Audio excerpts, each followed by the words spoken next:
కొత్త Khammam highway facing. Khammam నుంచి హైదరాబాద్కి వెళ్తుంది. 200 ఫీట్ల రోడ్డు. 5 గుంటల భూమి అమ్మకానికి ఉంది.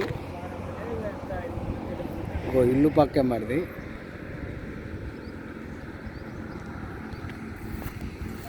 రోడ్డుకు సమతలంగా ఉంటుంది. ఫేసింగ్ కూడా ఎక్కువ వస్తుంది, లోతు తక్కువ ఉంటుంది.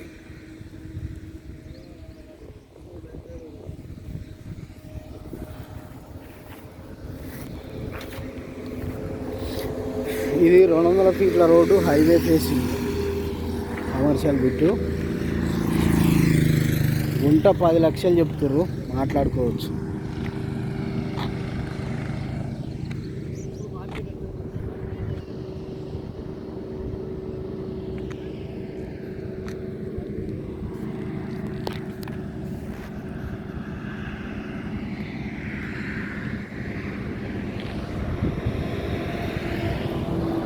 ఇల్లు కానుకొని ఉన్నదే స్థలం, గుంటలలో ఉన్నది.